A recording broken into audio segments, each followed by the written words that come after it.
settle down, please, as we're about to start the next session. It's been an amazing afternoon kicking off here at the Westin.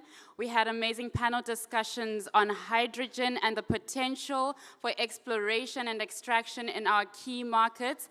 We're very grateful to have the presence of His Excellency, Dr. Ramokgopa, as well as His Excellency, Nani Kruger, who graced us this afternoon.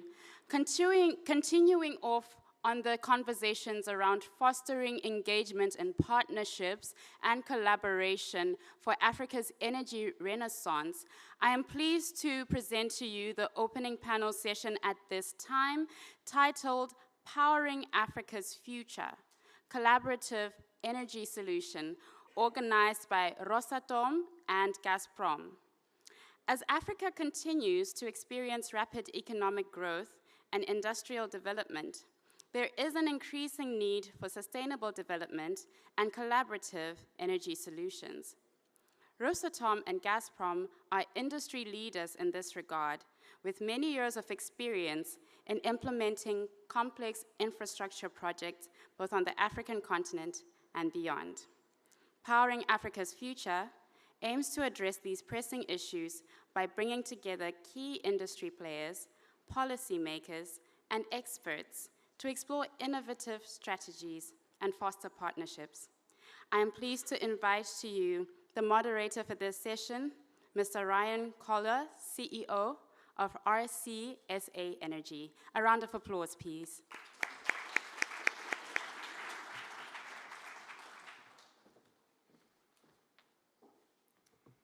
Good afternoon, ladies and gentlemen, distinguished guests, and esteemed industry leaders.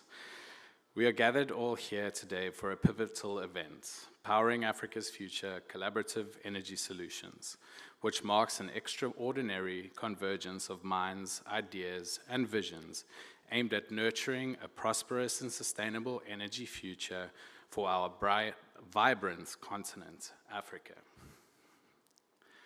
Allow me to invoke the profound wisdom of an African proverb that beautifully encapsulates the essence of our gathering. If you want to go fast, go alone. If you want to go far, go together. This ancient wisdom echoes loudly in the corridors of innovation and collaboration, guiding our footsteps as we embark on a collaborative journey to transform Africa's energy landscape. In the spirit of this proverb, we at Rosatom, along with our esteemed partners, are committed to moving forward together, hand in hand with our African partners, embarking on a journey marked by mutual growth, shared knowledge, and collective prosperity. Localization is not just a strategic objective, but a passionate commitment for us at Rosatom, emphasizing our dedication to nurturing local talents, industries, and communities. We are here to engage, discuss, and collectively chart the course towards a future where sustainable energy solutions empower nations, ignite industries, and enrich communities. Together, let us explore the infinite possibilities, unlock unprecedented potentials, and weave the fabric of an energy-empowered Africa, marked by resilience, innovation, and prosperity. Let us now delve into a realm of insightful discussions, enriched by a vast reservoir of knowledge and expertise brought forth by our distinguished panel of speakers and experts. The stage is set for a symphony of minds, where ideas resonate, collaborations flourish, and the future of the African energy unfolds in all of its promising hues. I would now like to take the opportunity to call up our panelists for today. I'd like to start with Mr. Boris Arseev, Division Deputy Head, International Business Director, Rosatom.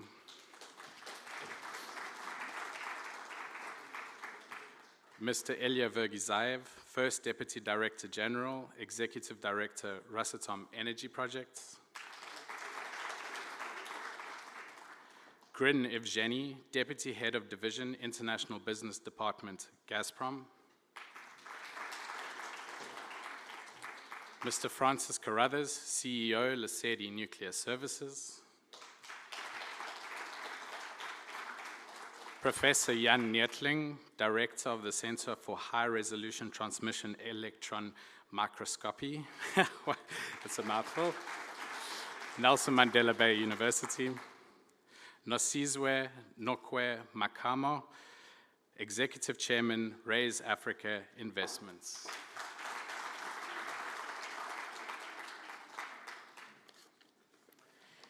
Ladies and gentlemen, esteemed guests, it is an immense honor to introduce a distinguished individual who embodies the spirit of friendship, cooperation, and mutual understanding between the Russian Federation and the Republic of South Africa, as well as the Kingdom of Lesotho. An esteemed diplomat, a passionate advocate for strengthening ties, and a person of remarkable integrity and wisdom. His Excellency, Mr. Rogachev, the Ambassador of the Russian Federation in South Africa and the Kingdom of Lesotho, carries with him a wealth of experience, insights, and a profound understanding of the synergies that underpin the partnership between our nations. He stands as a symbol of friendly ties, shared visions, and the spirit of unity and cooperation that propel our nations towards a future marked by prosperity, sustainability, and development. Without further ado, let us extend a warmest welcome, appreciation, and attentiveness to His Excellency, Mr. Ilya Rogachev, the Ambassador of the Russian Federation in South Africa.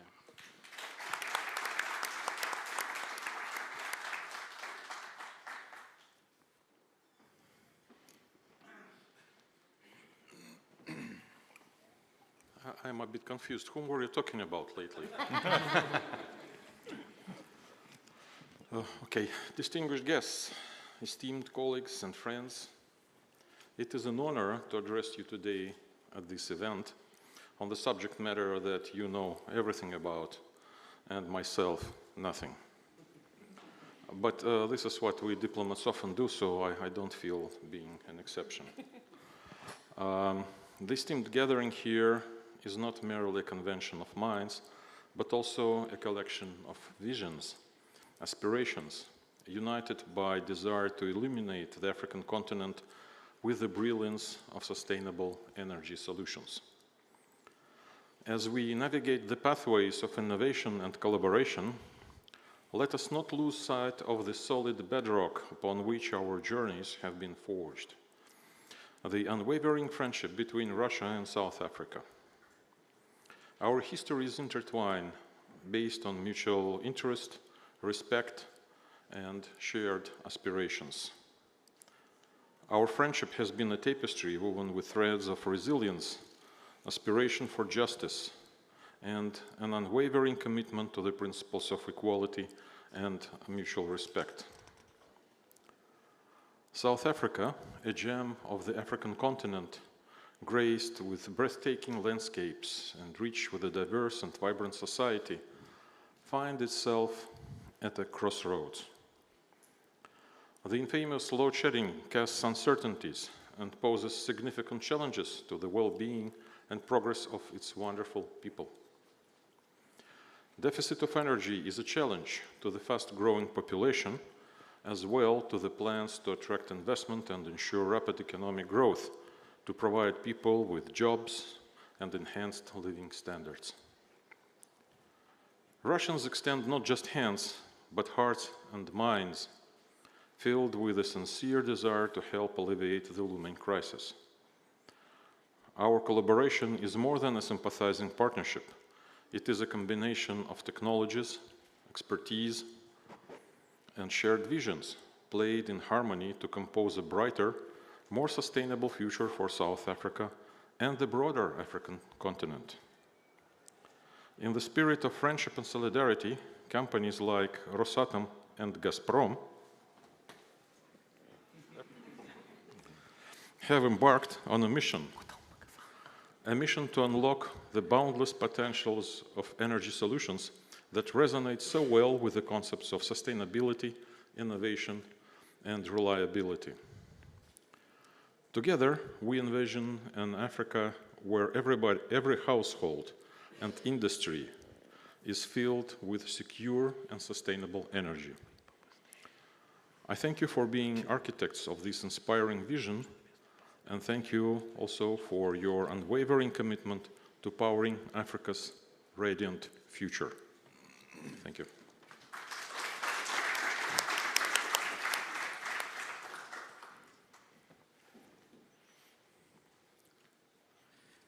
Thank you very much, Honorable Ambassador, for those enlightening words and for setting a collaborative tone for this session.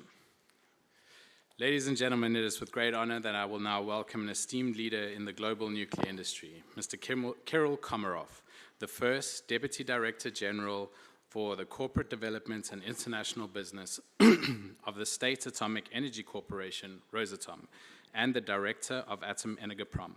Mr. Komarov's dedication and significant contributions to the nuclear industry have been steadfast since 2006, holding pivotal executive positions, shaping strategies, and fostering international business development.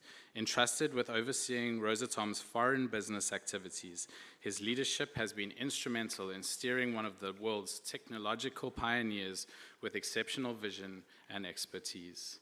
Not just a celebrated industry leader, Mr. Komarov also brings a rich academic perspective with a PhD in law and his dynamic roles such as the prestigious position of having been the World Nuclear Association chairman and currently its vice chairman speak volumes of his global influence and commitment to excellence in the nuclear industry. We are privileged to have Mr. Komarov share his invaluable insights and vast experience with us today. Please join me in welcoming a stalwart of the nuclear industry, Mr. Kiril Komarov.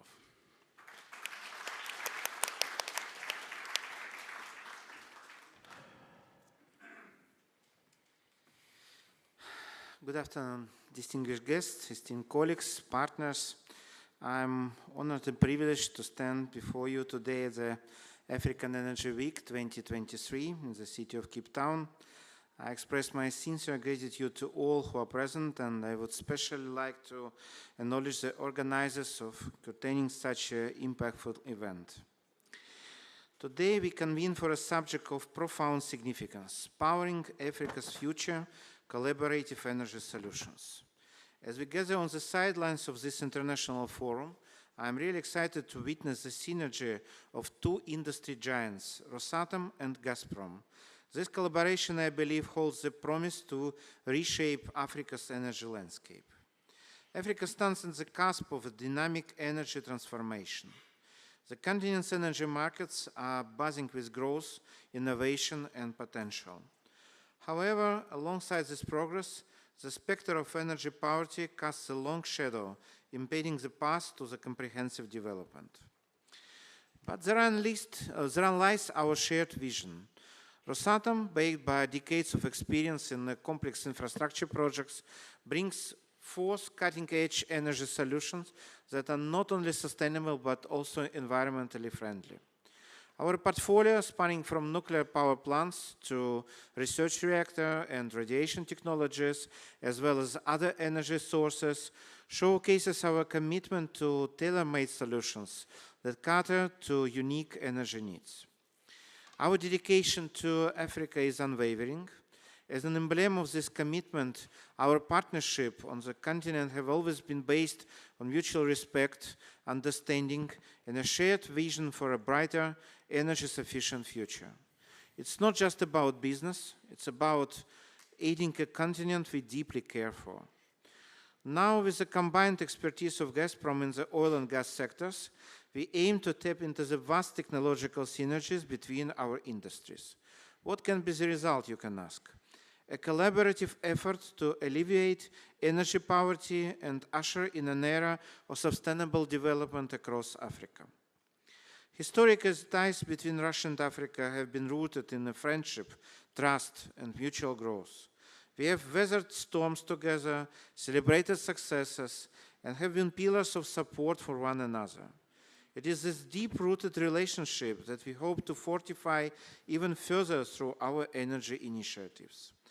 Ladies and gentlemen, the road ahead is filled with challenges, but with challenges come opportunities.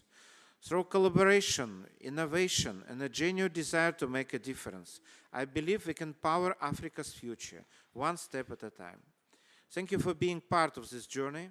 I look forward to insightful discussion and the formulation of a strategy that will not only benefit our industry, but the entire African continent. Thank you very much.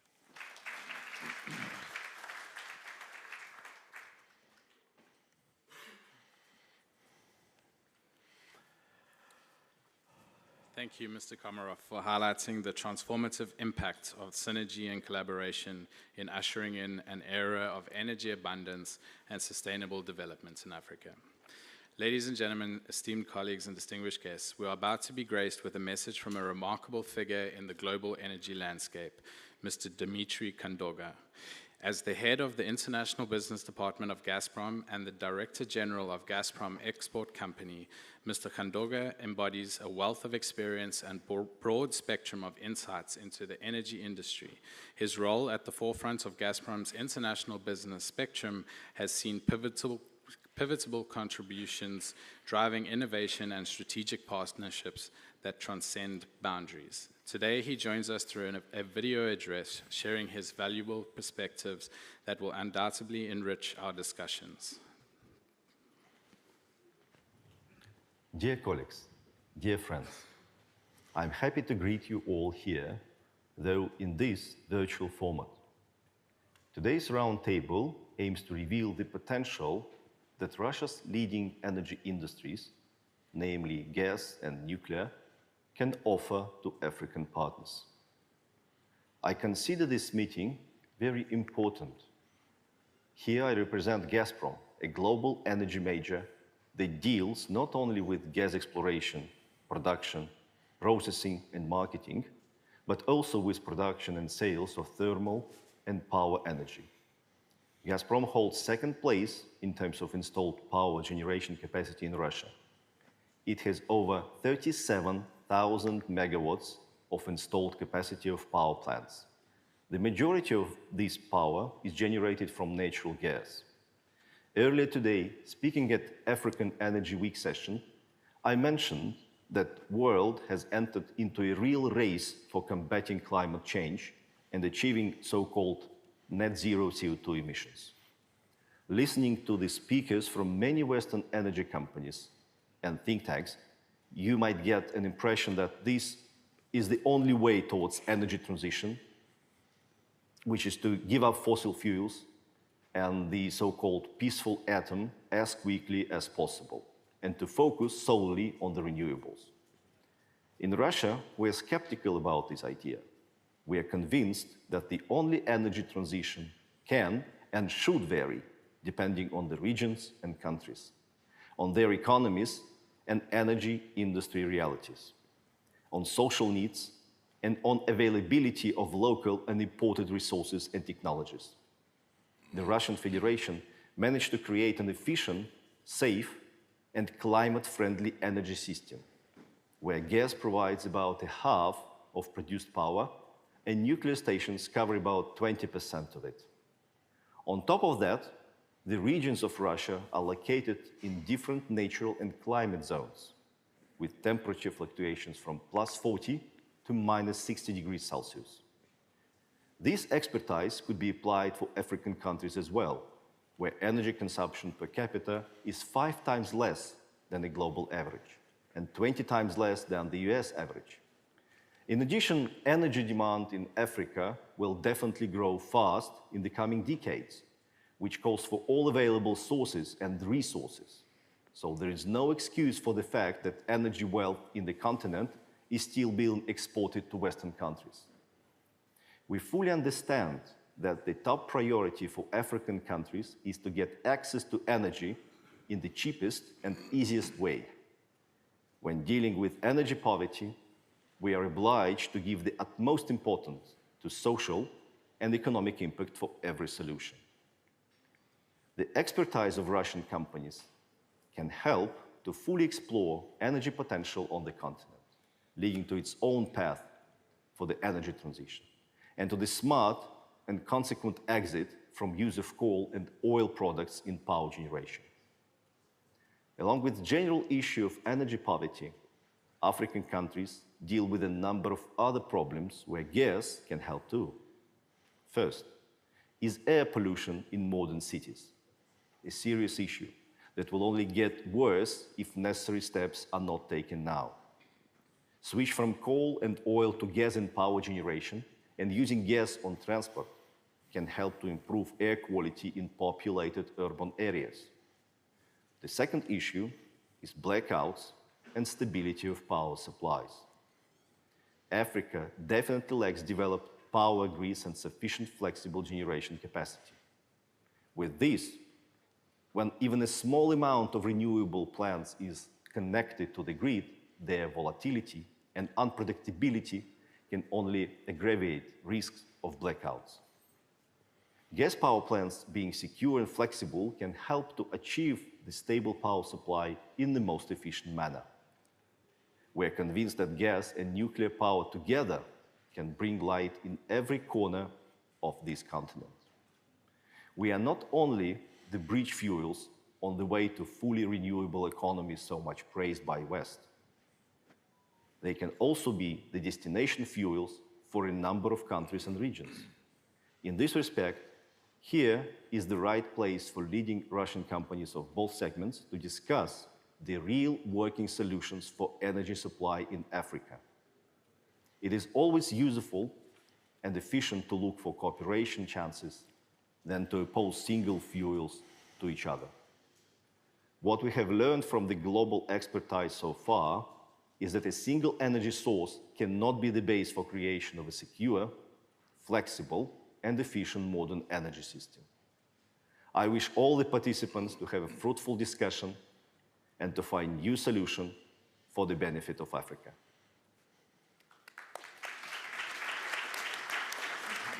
Would you like some water? Thank you very much, Mr. Khandoga, and to Gazprom. I think he touched on some very pertinent issues in his speech, particularly around a just energy transition. To kick off our session today, it is my immense honor to introduce Mr. Boris Arseev from Rosatom State Corporation. Mr. Arseev is in charge of Rosatom's global strategy, including active promotion in its technologies in the global markets. He navigates Rosatom's global competitive advantage so that it is utilized to maximum extent in customers' interests. Mr. Arseev has extensive experience in various roles in business development and project management since he joined the nuclear industry in 2008. Mr. Arseev brings a wealth of knowledge on nuclear energy technologies. Boris, the floor is yours. Thank you, Ryan.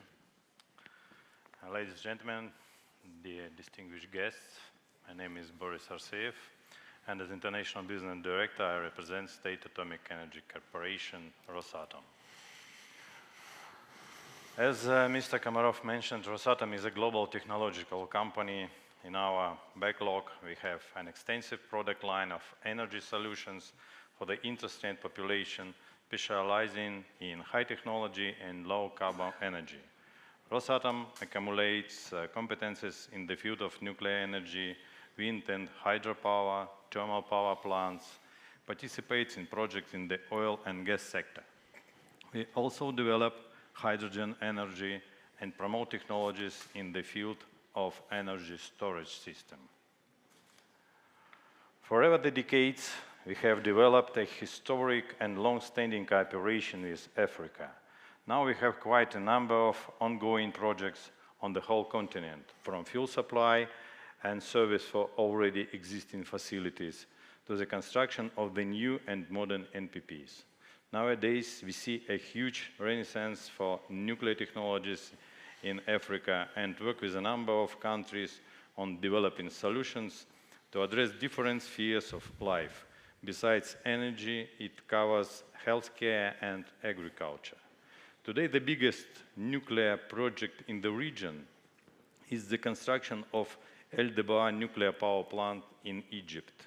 It consists of 4 units with a total capacity 4.8 megawatts. It is the largest Russian, gigawatts, of course, gigawatts.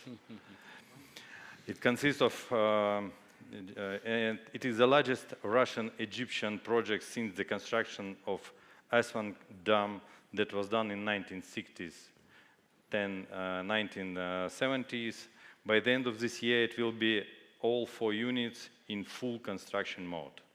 With 4.8 gigawatt total capacity, it will cover up to 30% of electricity demand of the country.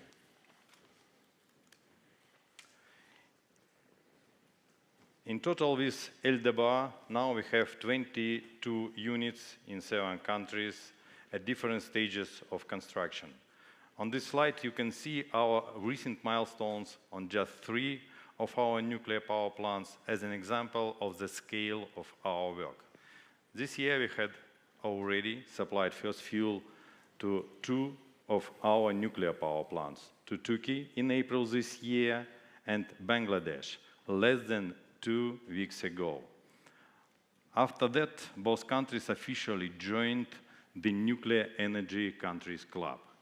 This May in Belarus, the Russian-designed nuclear power plant was connected to the grid and has already delivered the first electricity to the country's unified energy system. The Belarusian nuclear power plant becomes the 80th unit Rosatom connected to the grid in the last 18 years. As the world's leader in nuclear power plant construction abroad, we have a wide range of knowledge about the life cycle of nuclear power plant from construction, operation, and decommissioning. And the total foreign portfolio of Rosatom consists of 33 units in 10 countries. Speaking about our home, what we are doing. In Russia, we operate 37 units. In 2022, our share in total electricity generation of Russia was 20%, based on nuclear power and a small new part of wind energy. And by the way, in 2025, we are going to celebrate the 80th anniversary of nuclear technologies in Russia. It's a huge experience, and a huge experience for our new partners, for newcomer countries, and for our old partners. Speaking about new technologies, and especially of SMR solutions, as a leading company in nuclear, we always strive to develop new technologies. We see huge potential of SMR solutions, both in land-based and floating designs. In May 2020, we put into operation the first of the kind floating NPP, Academic Lomonosov, in the northern part of Russia. Today, we are constructing another 4 floating NPPs in the same area and 1 land-based SMR in Yakutia. In parallel, we develop micro-solutions like Shelf M unit that is up to 10 megawatts. SMR have the same advantages as traditional large nuclear solutions: zero CO2 emissions, predictable costs, independence from weather conditions, multi-purpose use. The compact size of SMR significantly reduces the overall capital and operating costs, as well as construction time. At the same time, Rosatom is not only about nuclear. We focus on the development of green energy technologies in different business models. We are the largest operator of wind farms in Russia, with an installed capacity of over 1 gigawatt. Rosatom is not only a developer, but also a manufacturer of key equipment, including wind turbines. We enter foreign markets with the comprehensive wind power plant construction project, with the wind farms ready to operate in 3 years. Here I want to emphasize, there is no space for competition between nuclear generation and wind power. Nuclear power plants and wind farms cover different needs: base load and peak generation, different scale of energy volume, and different terms. Rosatom also has experience in the integrated introduction of hydropower facilities. We supply equipment for small hydroelectric power plants, and ready to provide support for the entire housing projects.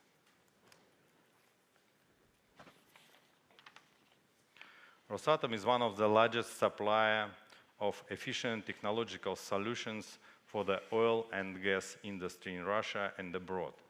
Our companies have many years of experience in the design and production of equipment for oil, gas, petrochemical, transportation of energy resources, and water treatment. We deliver static equipment, namely reactors, columns, heat exchange equipment, and dynamic equipment, different types of pumps and compressors.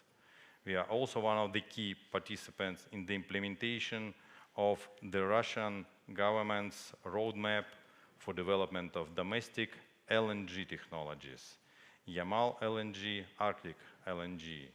We have been successfully working in this direction for a long time with colleagues from Gazprom in Russia, and we are ready to make joint proposals for the African market.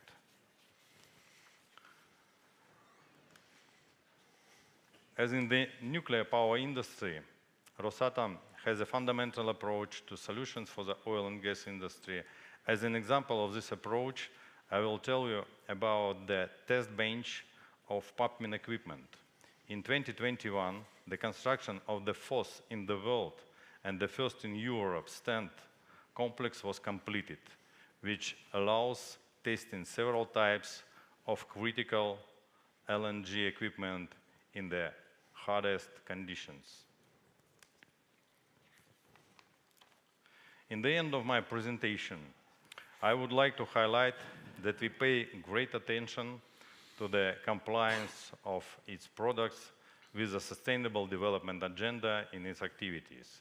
In particular, we directly influence the achievements of a number of SDGs, including clean energy, climate change, developing innovation in infrastructure, and generally improving the quality of life of the population.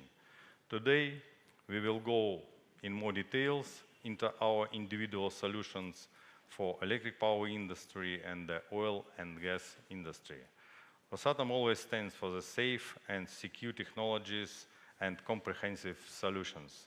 And we are ready to be the infrastructure partner for Africa in this area. I would like to thank you all for your attention.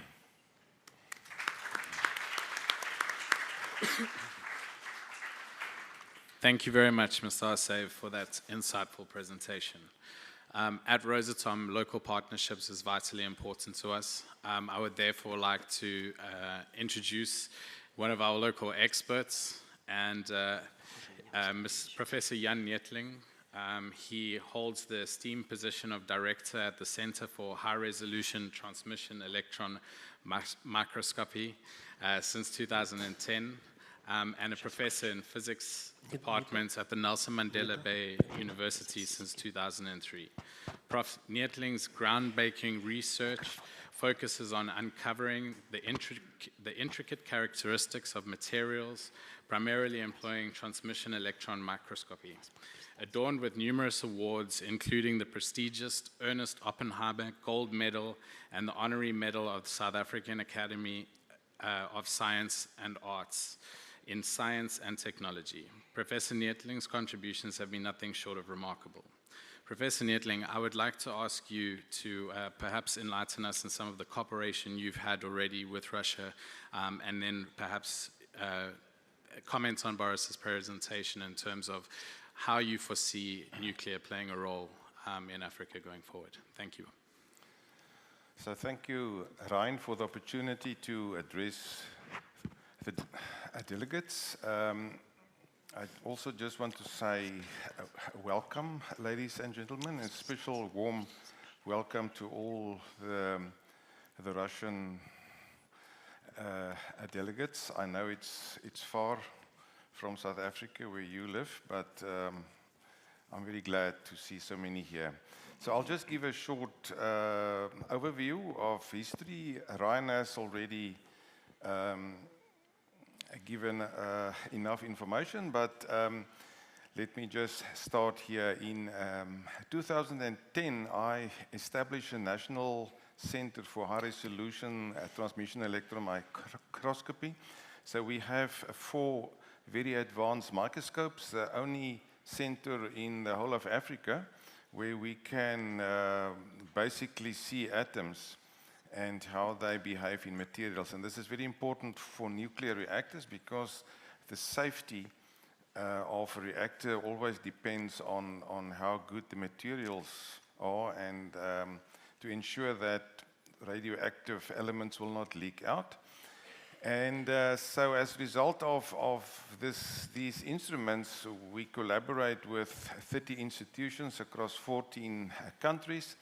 And in South Africa, we provide services to all the major industries, for example, Eskom and Sasol, Hulamin and Element 6, and also all the universities involved in research. So my involvement in nuclear energy started in 2006 when I was contracted by the South African Pebble Bed modular reactor company to analyze and test the fuel particles that they used in these, or were supposed to be used in this South African reactor. So we are still working on the fuel particles after they were irradiated in the US, and we have learned a lot and also provided insight in certain aspects where people could not understand, for example, how some of the radioactive fission products could leak out after some years, and we have been able to identify the mechanism because we can almost identify individual atoms as they behave in these materials.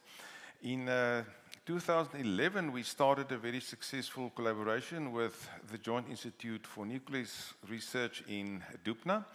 We have produced more than 55 joint journal articles and many conference talks, as well as conference awards.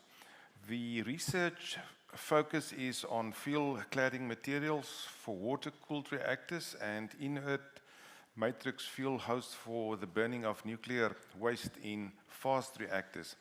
The team includes a number of universities in Russia, Belarus, Kazakhstan, and Serbia. So this is actually a very strong team because it combines really top experimental facilities together with modeling expertise. And, we've also been able to support many students in South Africa and in Russia. So the reason why this is mutually beneficial collaboration is because we have unique instruments in South Africa, and in Dubna they have these ion implanters. It means that they have machines which can shoot heavy atoms at very high energies into materials to simulate what would happen to these materials in a reactor environment. So this is really very good research.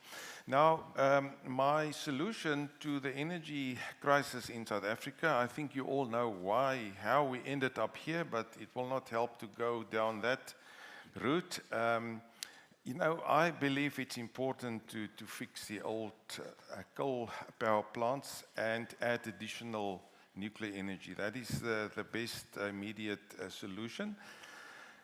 We have seen just in the previous talk the very well-designed large nuclear reactors, but I just want to mention something about the SMRs, which is the small modular reactor. Although as a scientist, I'm very interested in all types of nuclear designs, from the water-cooled, the gas-cooled, the lead-cooled, the salt-cooled, thermal and fast reactors.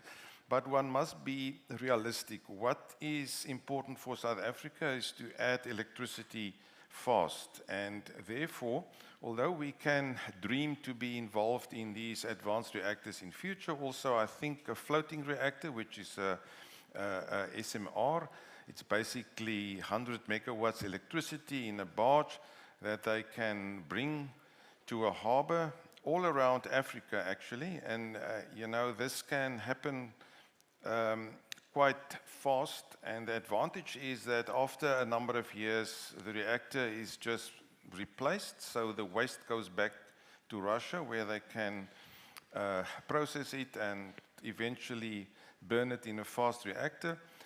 And with this electricity, then one can produce green hydrogen, one can also make methanol, synthetic fuel, like, for example, petrol, as well as green fertilizer. Some people would call it pink hydrogen, but, you know, let's stick to the green hydrogen. So I strongly support increased research collaboration with Russia on nuclear reactor and fuel technologies, and this can include the water-cooled SMRs, a gas-cooled HER, like what South Africa wanted to do. You know, there are some activities in Russia also, and we can collaborate on the fuel part, and then eventually also fast reactors. This collaboration will be of great benefit to the students and academics in South Africa. So thank you very much for the opportunity.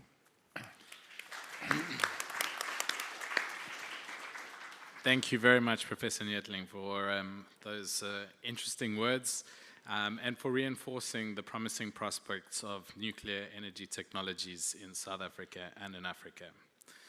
I'm now pleased to introduce our next speaker, Mr. Evgeniy Grin from Gazprom, with extensive experience in gas-to-power, hydrogen, and various natural gas-related activities.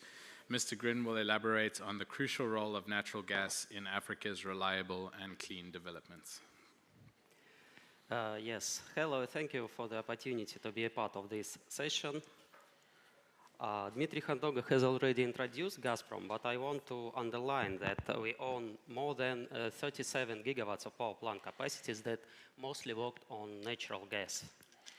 And these capacities contribute a lot to Russian energy balance, and together with nuclear power made it one of the lowest carbon-intensive energy systems in the world.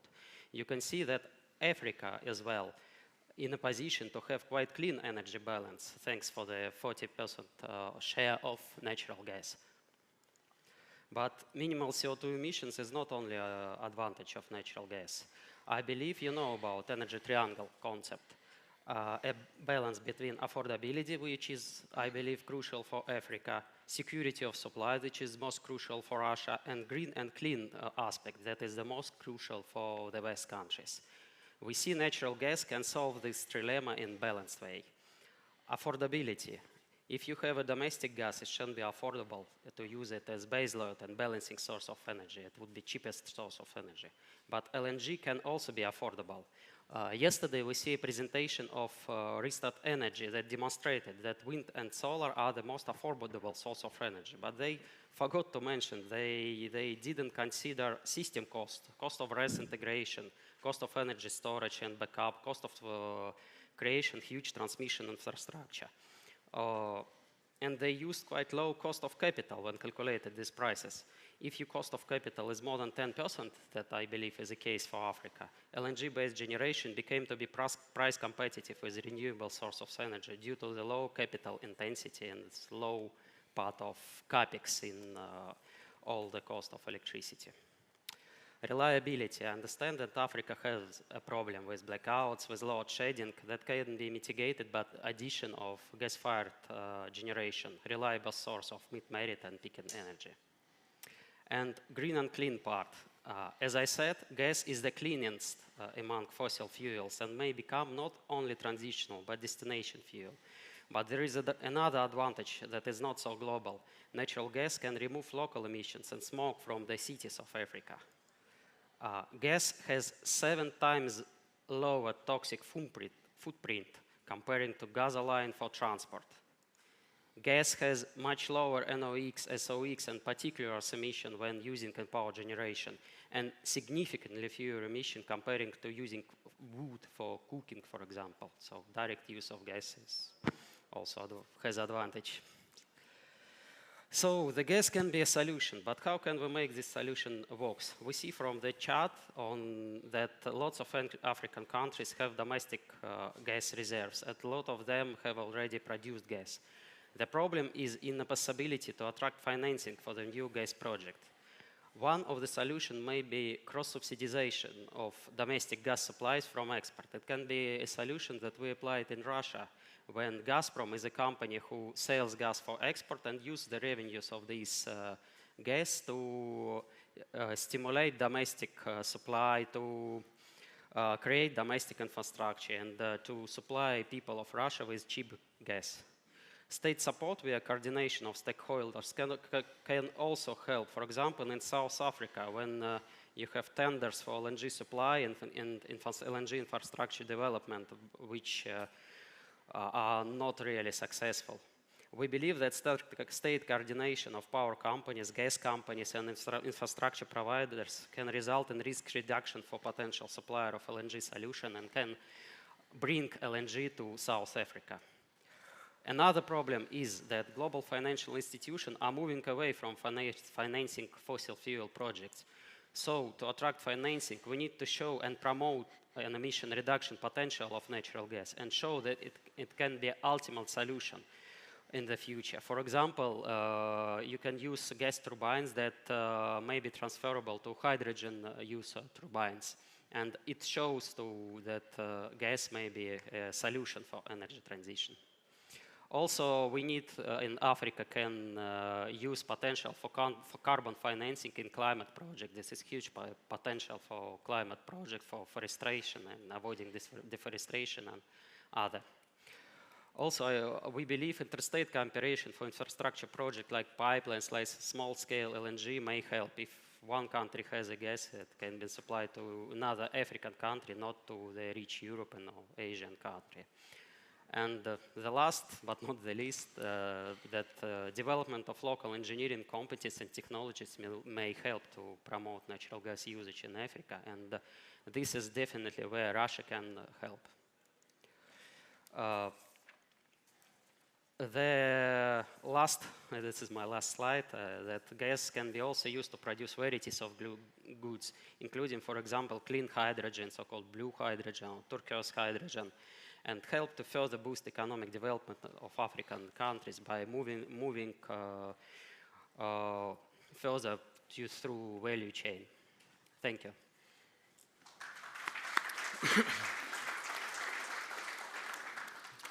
Thank you very much, Mr. Grin, for those insights. Ladies and gentlemen, it is a tremendous honor to introduce one of our esteemed guests, Ms. Nosizwe Nokwe Makamo.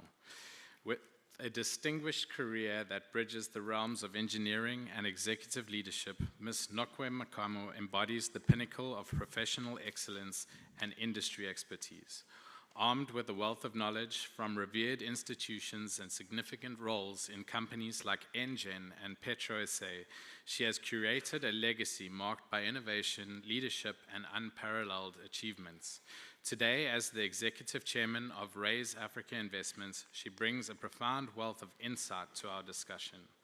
Ms. Nokwe Makamo, we are eager to hear your invaluable perspectives from your experience, as well as on the presentation today. Thank you very much. Thank you so much. Is it on? Okay, thank you.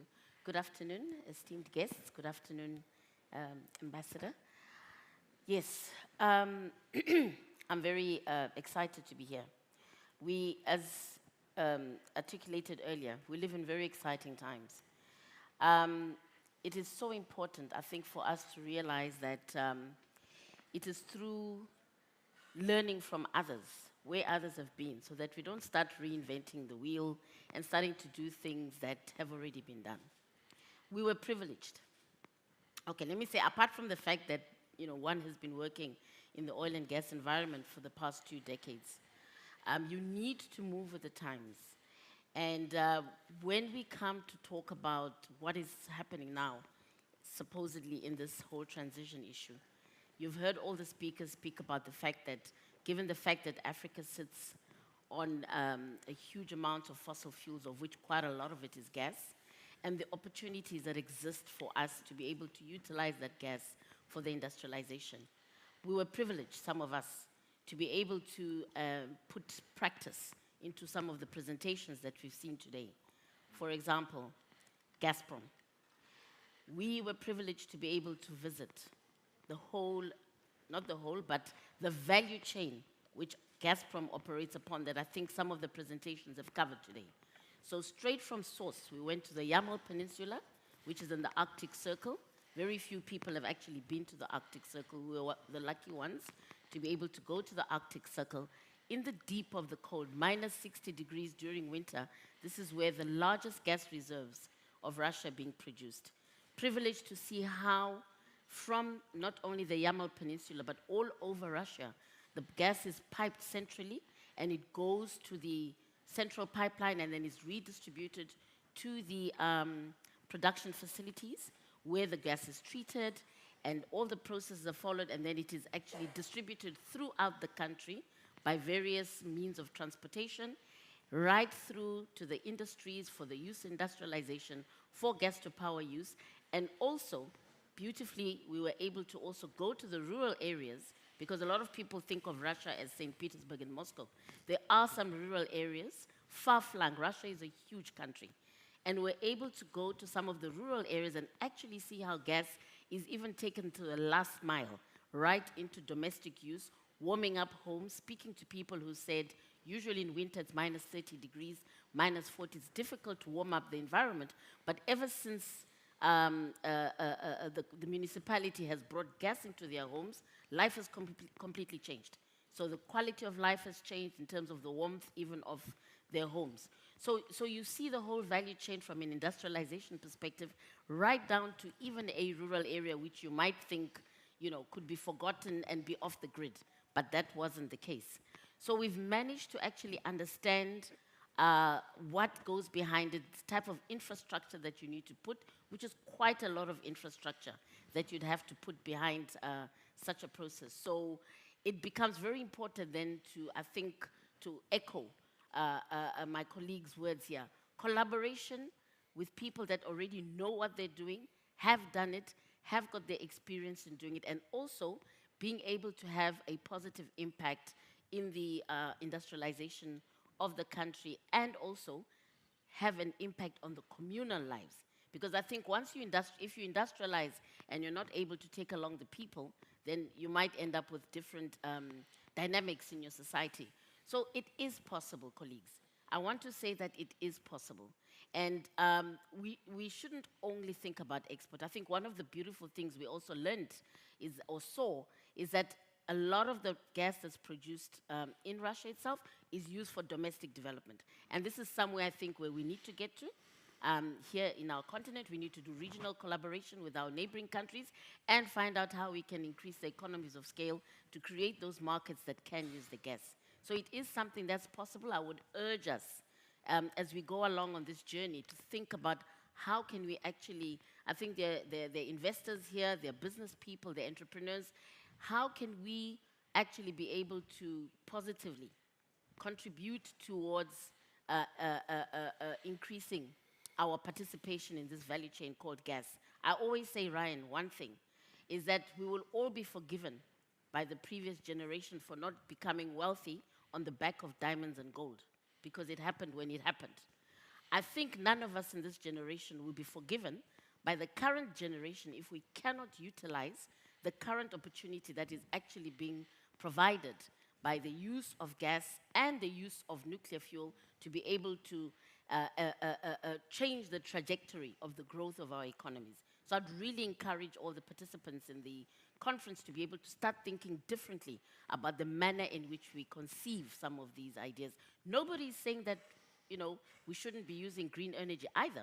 By the way, nuclear energy, as you've heard, is considered to be green energy as well. The SMRs are things that can open up opportunities in South Africa, because if you have small modular reactors which are easy to construct and put in the different communities that we have, that's another way to go. So I think there are huge opportunities, there are very innovative solutions that have been found, and we're not going to be able to do it on our own.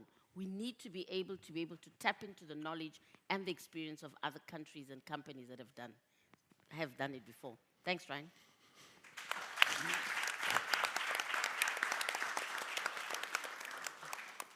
Ms. Sizwe, thank you so much for those passionate words. It is always an absolute pleasure to have you in our presence.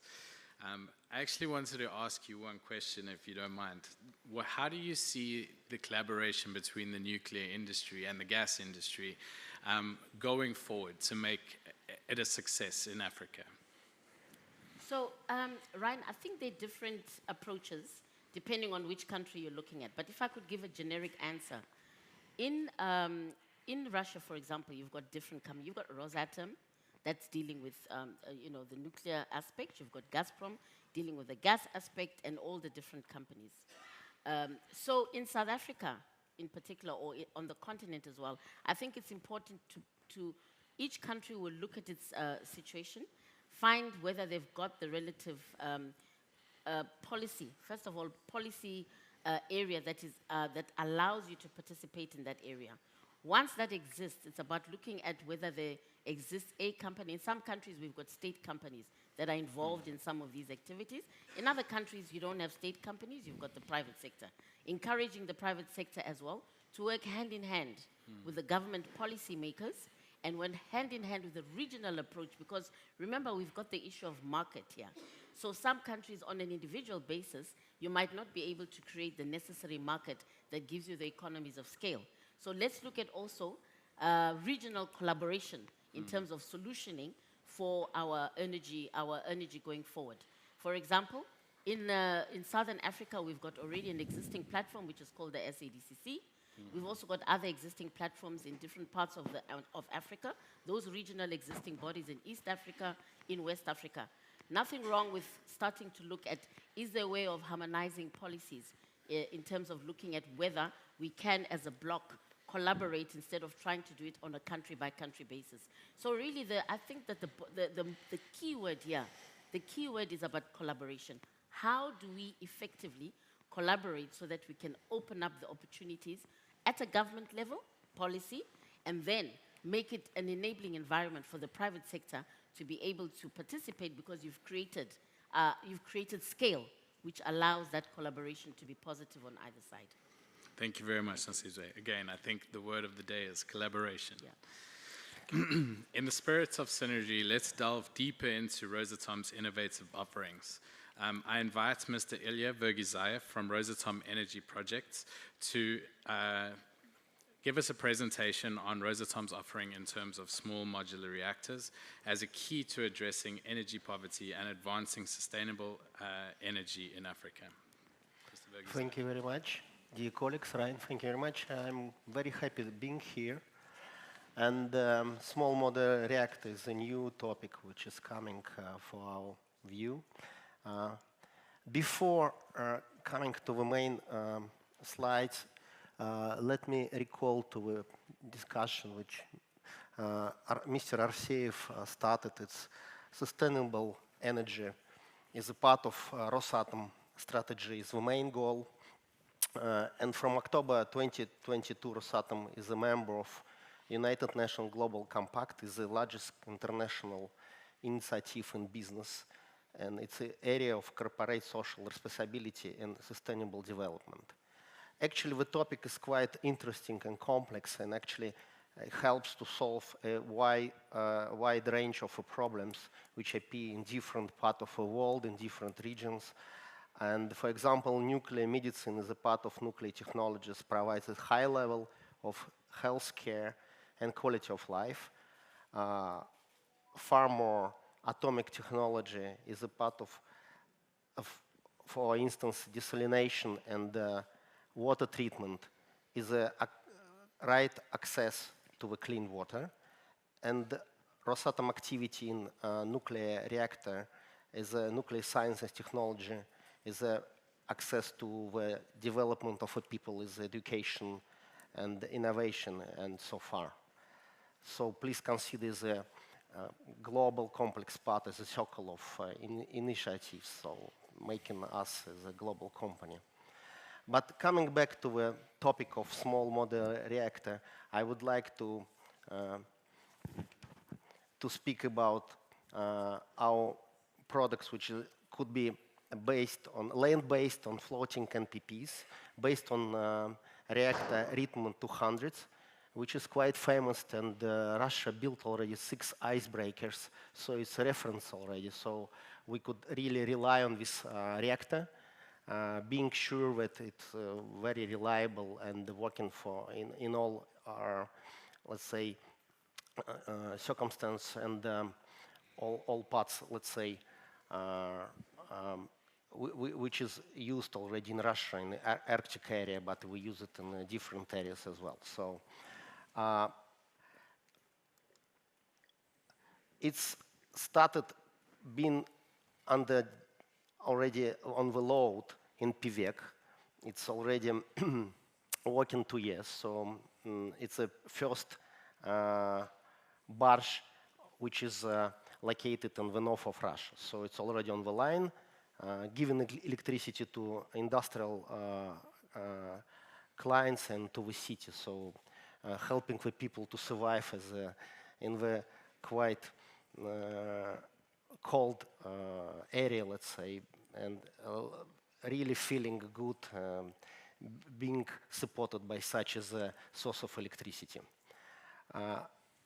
Based on this product, we came a little bit farther and created new type of Rhythm 200s, and our product we are going to promote, and really we see huge demand already, and from Russian companies and from world companies as well, which is capacity is already increased from 77 megawatts up to 100 megawatts, and the duration or fuel cycle, let's say, increased up to 10 years instead 3 years, and design life coming up to 60 years instead 40 years. So we, of course, consider this type of a barge or, let's say, electricity source for isolating parts of the world. For instance, again, in Russia, we're using quite demanded on the Arctic area of Russia, which no electricity lines, and but it's a real combination already with mining companies or with our industrial clients who would like to develop the area, for instance, of course, mostly for industrial aims, but of course for population as well. Benefits for African economy, but I would say it's for every country, but very interesting for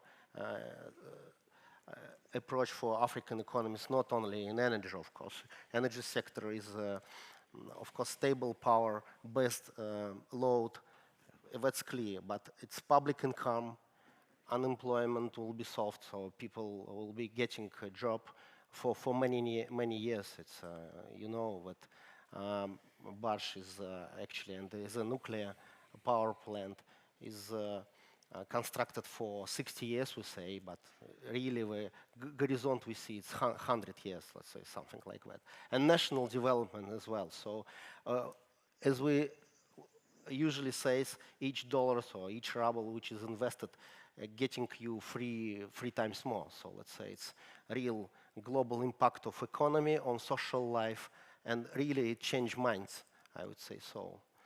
And for instance, as Ryan told, this is a link between, you know, nuclear and gas, let's say.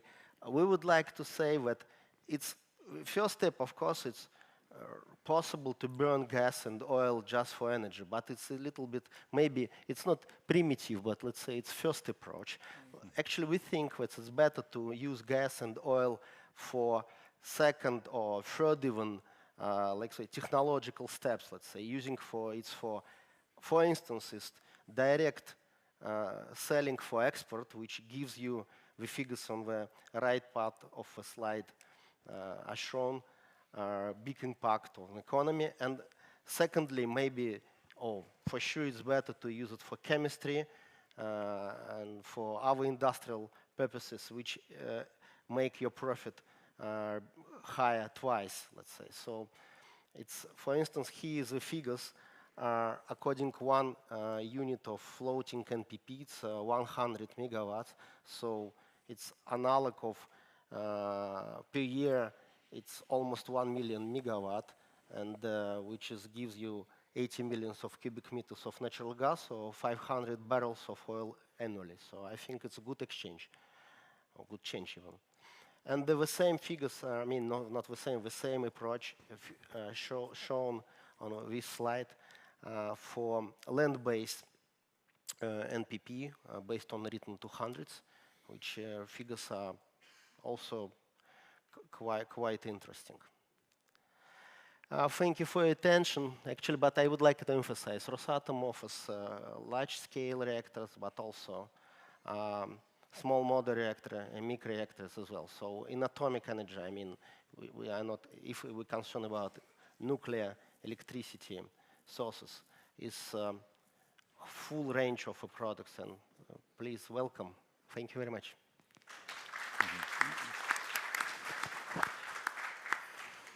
Thank you very much, Mr. Vergizaev, for that insightful presentation. Today, we are honored to have with us a luminary in the field of nuclear services and engineering, Mr. Francis Carruthers, the General Director of Lesedi Nuclear Services. Mr. Carruthers' journey through the energy sector has been remarkable. He served diligently at Eskom, contributing significantly at various power stations, and later made notable contributions at Framatome at the Koeberg Nuclear Power Station. His entrepreneurial spirit shone through when he transformed Intense into a thriving engineering and project management organization, and went on to co-found Lesedi Engineering. Mr. Carruthers' wealth of experience and innovative approaches have continued to make significant impacts in the electricity production sector. We are immensely grateful to have such a distinguished expert amongst us today. Please join me in welcoming Mr. Francis Carruthers to share his valuable insights and comments on the sessions and presentations of today. Thank you. Francis. Thanks, and welcome to, and good afternoon to everybody here. I feel quite overwhelmed by, I don't get much of a chance to do much public speaking, and you've got some amazing speakers here that have really set the stage of this discussion between nuclear collaboration with oil and gas. And I'm very glad I didn't write a speech, because we just took everything that I was going to say and collectionized it completely. But I would like to emphasize a few things, and where I've been, and my experience has really been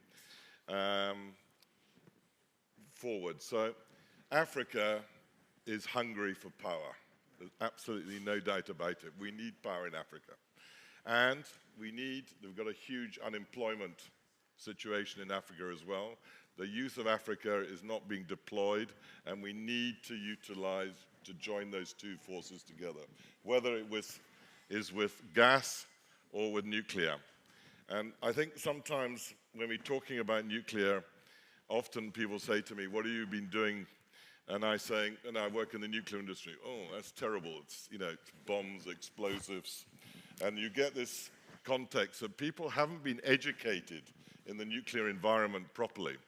And I lay that at the base of people in the nuclear industry. They don't come and explain and follow through that explanation of the safety of nuclear. Nuclear generation is incredibly well established, and you can see the experience of Rosatom, and I think it's a very, very important component what they showed you today. The fact is that they're working in 30, I think you said 10 countries, 33 units that's under construction, and you're #1 in the world of NPF, because you've built up a large amount of continuity of the experience you've had and the technology, constantly developing that technology to become #1. And you've worked in 33 countries, 10 countries. And that's also another thing. Most of the big power plants in the world, I think there's something like 440 nuclear units in the world, over 100 in America, 70 in France. But do you see them being built in the rest of the world? Very few of them. France maybe has built some, and Germany's built some in South America, etc. So they've got a huge experience of working in different countries. And I think that's also very important, because the key, I think, to the collaboration and regional collaboration you were talking about, whether it's in West Africa or East Africa, is to collaborate to find a way to localize part of that new build, whether it's a big block or SMRs. But I still think that the SMRs are the game changer for Africa because of the size, because of the lack of transmission infrastructure there is in Africa. You can really see, if we collaborate, maybe building some industry, the type of requirements and resources required to build a nuclear plant is, and it's the same, by the way, for gas infrastructure. You need a huge amount of skilled labor, whether it's welders, pipe fitters, engineers, non-destructive testing. So you need to start building the resource capacity to be able to get involved in this field. So my thinking is that we should be focusing on this development of the skills in Africa to be able to go and deliver the projects that I think that what you're talking about today. And I think it's very important, localization. We were talking about it in the regions from the point of view of involving the local communities and getting the cohesive development going. So I really thank Rosatom for their presentations today, because it's very informative to see what they have done, not just in Russia, but externally to Russia. They're currently building a plant in Egypt, and you've also in Turkey and other places. So they really do have an idea of what to do, not in their own country, but in other countries, and they can bring that into Africa. Thank you.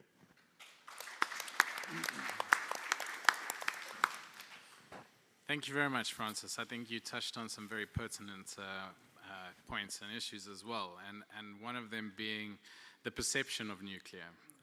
And I think that is something as an industry that we really do need to work on. I think it is something that is getting better. But perhaps, Jan, you could give us some insights. You spoke earlier about the floating nuclear power plants. Going forward, do you think that these floating nuclear power plants would be a good solution for Africa? And if so, how do we educate the population about the benefits of such an innovative project? Thank you very much again for the opportunity. I'm very impressed with the novel idea to take a water-cooled reactor, which has been used and under development for many, many years, and make that small by some innovations so that it can be placed in a barge, a floating reactor. And so it's actually very safe. The other advantage is that you don't need to put new fuel in quite often. I think it's 10 years, so this is another big advantage. And of course, the sea around South Africa is sometimes rough, but I imagine that that should not be a problem, that these barges are very stable. So how to go forward? I think 100 megawatts electricity is quite sufficient for many smaller cities. And of course, Africa also has huge potential for a floating reactor. So if one thinks about all the issues that one would have to get approval to build a nuclear reactor on land, you know, I've been involved also in the attempts in the Eastern Cape to build a reactor in Taspent. And, you know, the people in that area was very much against that because it's holiday resort. There are small animals also that walk around there and, you know. Now, in the end, if one wants electricity, good, sustainable, clean electricity, you have to go nuclear. And we will have to build nuclear reactors on land. But in the interim, I think the floating reactor is really a very novel idea that should be investigated, and one should inform the public about the advantages of this. I mean, we have to make a choice whether we want to destroy the economy completely and not provide opportunities for young people, or we go the other way and start to plan ahead and bring in additional nuclear energy to save South Africa. Just one additional question that I would have, and I did ask you before, but perhaps the experts here should also be asked. If one wants to place your SMR inland, how much water would you need to cool it? Can a small dam, would that be sufficient to cool this reactor? It's the same proportion as for large one. I mean, the same like for large scale. I mean, could be enough, yes. Yeah, because I can understand if one places it near the coast, we have the seawater to cool, but if one wants to put it in, far away from the sea, inland, of course, and we don't have in South Africa big rivers, so you would need to get a dam that would have enough water to cool it down. If this can be done, then of course it has huge opportunities also for certain mining industries in Africa which requires energy. Usually for land-based, of course, we will be using inside of a territory, because for cost, we'll be using floating. Your question about cooling, but as usual, we should make some work, pre-feasibility study to understand if water is enough. But in case of lack of water, we'll be using dry cooling equipment. Actually, it's possible. So it's zero consumption then finally. So it's like the same like a big scale, large scale, but divided by 10, let's say. Yes. So should be okay. So we don't feel any question on that. Absolutely. So the next step then would be, Ryan, to do more detailed feasibility studies of how we can introduce SMRs, along the coast and also inland. Thank you, Jan. Francis, one last question for you. We've got aging coal-fired power plants in our country, and there are thoughts around what could be done with the sites once those coal-fired power plants are decommissioned. There's thoughts around perhaps gas, there's thoughts around perhaps renewables, but what are your thoughts about potentially putting small modular reactors to replace existing coal-fired power plants? Thank you. The challenge that I think the utility has and Eskom has, and South Africa has, that they've built up communities around those existing power stations. And those communities, if you shut those power stations down completely and decommission them, what's going to happen to those communities? Number one. So you have to replace it with something. Now, I think a small modular reactor, because some of these plants have already, they're not necessarily nuclear licensed, but they're licensed for generating power at a certain value, around about maybe 1,000 megawatts. You could put several smaller units down there. They have already the connection to the grid. You have the community of the people to be able to go and work on the plant. So I would be entirely for exploring that possibility. And I think that they're quite well spaced out, so it's also not a problem to be able to live. And I think if you can get the economy of scale of doing some local manufacturing as well, putting 3 or 4 units there, 3 or 4 units, I think it would be an excellent idea. Plus the fact, of course, as you know, we like to also maybe manufacture the fuel in South Africa eventually. Fantastic. Ladies and gentlemen, unfortunately, we are running out of time, so I'm going to suggest that the questions continue outside, and the discussions don't stop. I think this is just the beginning. In closing, allow me to express my profound gratitude to all of our speakers and participants for their invaluable contributions today. Your insights have indeed illuminated the pathways towards a more energized and prosperous African future.